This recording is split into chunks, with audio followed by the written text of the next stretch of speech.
Si FPJ ang totoong hari.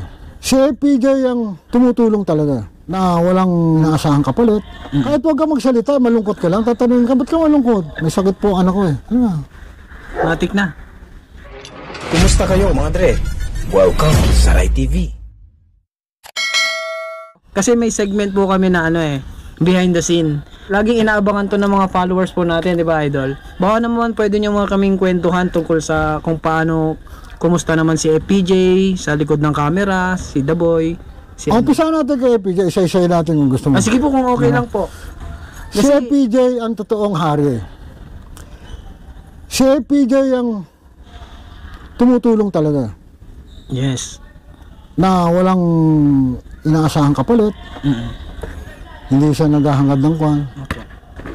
May mga namatay na mga sikat na mga kontrabida na si FPJ pa ang nagpaburol saka nagpalibing. Si FPJ kasi pag titignan kanya na napakagaan sa pera, napakagaan eh. Oo nga daw po. Napakagaan eh. Kahit huwag ka magsalita, malungkot ka lang, tatanungin ka, ba't ka malungkot? May sakit po ang anak ko eh. Ano na? Matik na. Ganyan din ang attitude ni Rudy Fernandez. Ganyan din ang attitude ni Robin Padilla. Si Rudy Fernandez nga yung panganay kong babae, nag-aaral eh. Nahulog sa kwan. Sa hagdanan. Tumawag ngayon yung misis ko. Naku, nasa ospital kami, bakit? Nahulog sa... Sabi ko, The Boy, uwi muna ako, nasa ospital yung anak ko. Ha? Bakit? Pumutok daw ang hulo, nahulog sa hagdanan.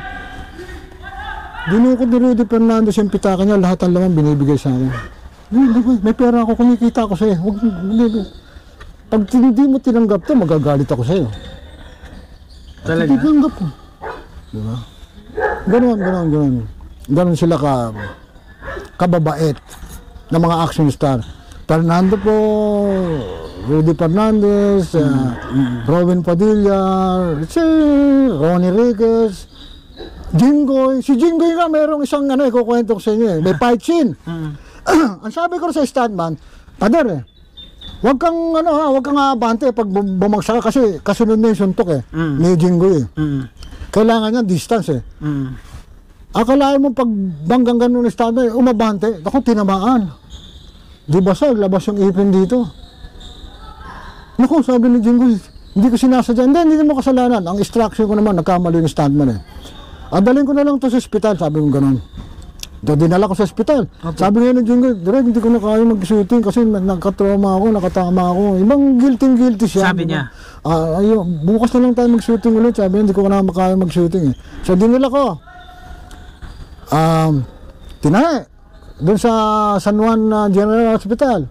Okay na. Diba? Binigyan na siya ng mga gamot. Okay na. Balik ngayon ko sa set. O ba ano? Okay na. Diba? Pinawag ngayon yung stuntman. Binigyan ni Jinggoy ng 10,000 kasi ilang araw kang hindi makakapag-shooting eh. Dahil sa kwan mo, binigyan siya ng 10,000. Tuwan-tuwa naman yung stuntman, di ba? Hindi, 2 araw nga, baka gumaling na, di ba? Eto ngayon, the next day, sabi ko kay Jinggoy, Mayor pa siya nun eh, alisto ka. Bakit? Pinagpaplanuhan ka ng mga stuntman. Ha? Ano kung gagawin? Upa ka na ko, hindi. Lahat gusto magpatama. Yung mga ganun. Yung mga ganun. Pero yung mga ganyang tatamaan, usual, nangyayari talaga, no? May iwasan yan, no? Kasi kahit na gaano ko galing ang artista, yung magagaling yan, sila Robin, sila Rudy, sila Lito Lapid, sila Coco, may mga instance kasi na yung aksidente yung tinatawag, hindi mo maalis yun eh. Hindi mo maalis yung aksidente na makakatama ka, di ba? Pero siyempre, alam mo naman kung paano mo ipiplease yung mga stuntman. Kasi sa aming mga stuntman, lalo na doon sa samahan naming SOS, kapag ikaw ay tinamaan, kasalanan mo. Hindi kasalanan tumama. Yes. Kasi ikaw nag-aaral eh. Tama. Ikaw nag-aaral lang pa parang gagawin mo eh. Ayun, suntok lang na suntok yung mga yan eh. Gagawin lang nila yung arte nila eh. Tinamaan ka, ikaw may kasalanan. Yun ang rules. Yun ang rules ng mga stuntman. So ikaw mag-a-adjust talaga. Adjust ka talaga. Oo. Makikita mo na pag parating na tatama, yung matras ka sa kakajimer, di ba? Huli mo, makikita mo lahat yan. Tinitrain namin yan eh. Pinag-aaralan namin yan eh. Di ba? Ganon din naman ang tinuturo namin doon sa mga nagbibida. Opo. Na ganito ha, baka makikita mo tatamaan. Ikaw naman ang umatras para tamaan. Tama. Tinuturuan din namin Kasi lahat. dumadaan din sila sa Training. Kasi nga dumating diba? yung time na pag gusto mong maging action star, kailangan mag-training ka sa SOS. Sa mga stuntman. Opo. Yun yung parang school. Ng tama. mga action star eh. Correct. Tayo narinig ko si ibang klase daw sa routine si Robin Padilla, dumadampi daw. Gano'ng katotoo po yun? Alam mo, minsan kasi, pag sa katawan, iba yung kasi may mga padding naman kami. Nakasama Binoy, hindi may padding yan, baka ikaw pa masaktan eh. So akala kayo ng tao, talaga sinusunto, kaya may padding yun. Yes. Kasi may mga shots talagang no? Oo, may mga shots na hindi sasapaw, kailangan pasapawin mo, pasayarin mo, pero nilalagyan ko ng padding yun. Sila pa nga nasasaktan pag tumama rin sa padding. Yun. May mga technique kasi, Huwag lang sa mukha Kasi sa mukha, kailangan nalisto ka na rin. Aral naman yan si Robin, pagdating sa mukha, may distance na rin yan. Pag nakita niyang tatamaan, umatras na rin siya. Ganun din yung stuntman. Kasi, iba yung mukha eh. Yes, aral niya na rin talaga. Oo, kasi tinuruan ko yan eh. Yes. Sa fight scene. Lalo na si FPJ po siguro, no? Kasi yung routine ni FPJ iba eh, no? Iba. Yes. Si FPJ kasi naging boksingero yan eh.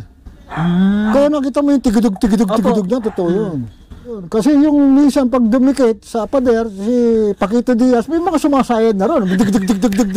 Yung sa mukha lang ang kaatras sa si FPJ. Mukha na yun eh, di ba? Pero sa katawan, medyo, mga kwanda rin, may mga, siyempre, ingat din, siyempre, pangit naman yung makasakit ka, di ba?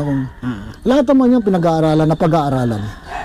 Okay, Tay, medyo lang to question ko, no? Kung sakaling babalik tayo noon, pipiliin nyo pa rin po bang maging stuntman? Nung time ko no choice ako eh. Nung time ko no choice ako eh. Kasi nga gusto ko mag-aral, gusto ko mag-police na hindi naman kayang papag-aralin. So hindi ako nagre-regret bakit ako napunta rito eh. Okay. Sabi siguro ginusto rin ng Panginoon Diyos to na walang kapasidad mag-aral, papag-aralin ka ng magulang mo o dito ka. Ayun, binigyan naman ako ng biyaya. Okay. Ang Panginoon. Alam mo, brother, meron ako isang panuntunan sa buhay. Sige na lagi ko sinasabi to sa lahat ng mga kaibigan kong stuntman. Tandaan nyo lagi na ang pagmamahal sa kapwa ay pagmamahal sa Panginoon Diyos. Pag mahal mo ang kapwa mo, mahal mo ang Panginoon Diyos. Mahal mo ang Panginoon Diyos. Totoo yan, naniniwala ako doon, Nay. Minsan may mga artista na maiinit din ang ulo na kumakabiyos. At the end of the day, lalapit din sila sa staff, hingi rin sorry. Lahat naman yung tao, walang perfecto. Normal lang yan. Tao yan eh. Tama yun kasi kung anong ginagawa mo sa kapwa mo, di ba? Ganun din ginagawa mo sa Panginoon. Saka may nakatingin sa'yo. Yes. Tay, maraming salamat po. Lastly po, baka pwede natin pasalamatan yung lahat ng napakaraming nagre-request na kapanayamin po kayo ng Rai TV.